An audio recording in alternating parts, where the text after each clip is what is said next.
You know, deep inside your body in its core engine room, a silent sabotage could be underway.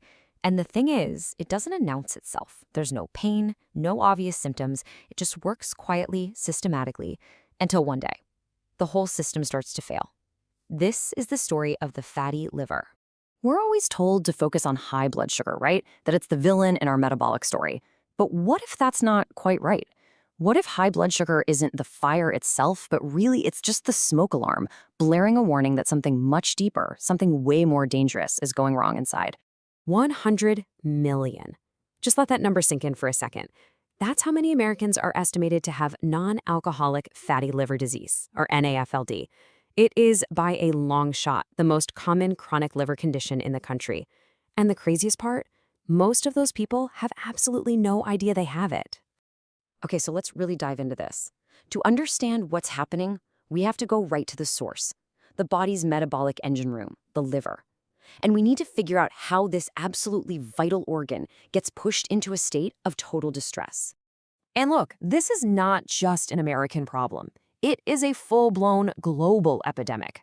NAFLD has become the most common liver disease on the entire planet, and it's quietly, silently setting the stage for a much bigger, much more obvious problem, the complete breakdown of our blood sugar control.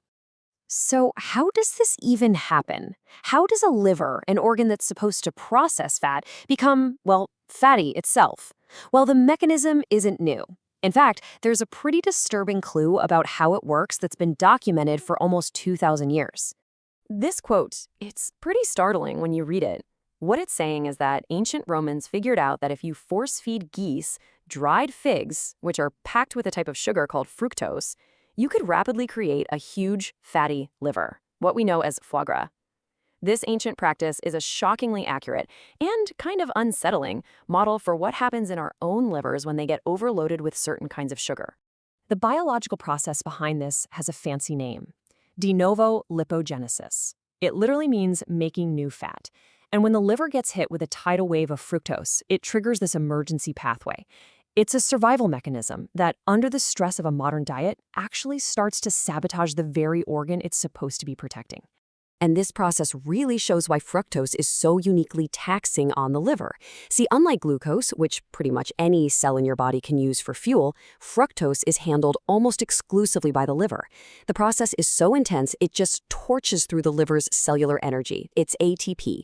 This massive energy drain sends out a panic signal, creating all these byproducts. And in its desperation, the liver's only option is to turn that fructose into little fat droplets and store them. It's literally stuffing itself with fat just to survive the crisis. But this buildup of fat, it creates an even bigger problem. Because once the liver is infiltrated with all this fat, it stops listening. It goes deaf to one of the most important hormonal signals in the entire body. And that creates this incredibly dangerous feedback loop. Okay, so in a healthy body, your liver is like this perfectly regulated energy depot. It stores glucose, and it releases it into your bloodstream whenever your body needs a little boost. And the stop signal for this process is the hormone insulin.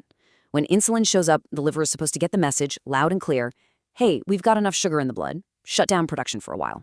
But a fatty liver is an insulin-resistant liver.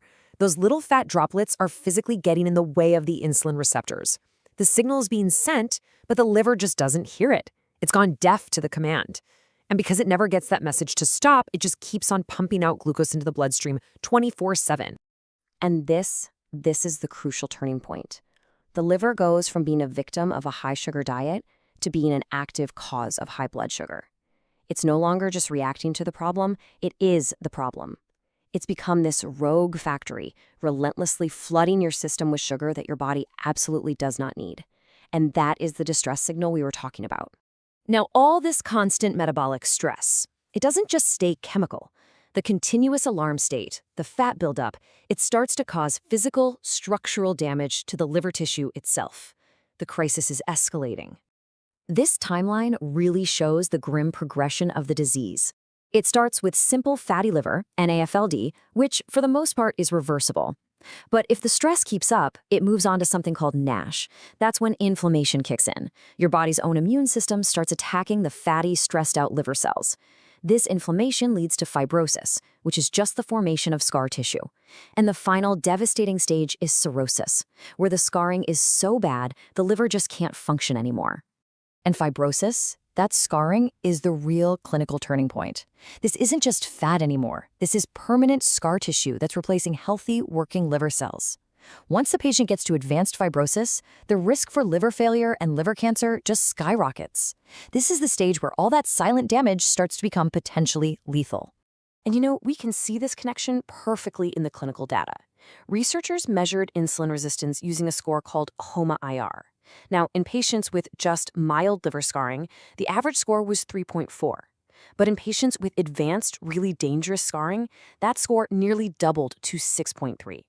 The link is direct, it's measurable. The more insulin-resistant you become, the more physically scarred your liver gets. And that leads us to this incredibly powerful clinical conclusion. The broken insulin signal isn't just a side effect of the disease. It's an independent predictor of the physical destruction of the liver. The severity of the deafness to insulin, it directly forecasts how severe the scarring is going to be. The chemical problem predicts the physical catastrophe. Which really brings us all the way back to the beginning. Your liver performs hundreds of critical jobs day in and day out without a single complaint. It is the very definition of a silent workhorse. But by understanding this whole cascade, from sugar overload to fat creation to a broken insulin signal and finally to physical scarring, we can start to understand what its distress signals really mean. The only question left is, are we actually listening?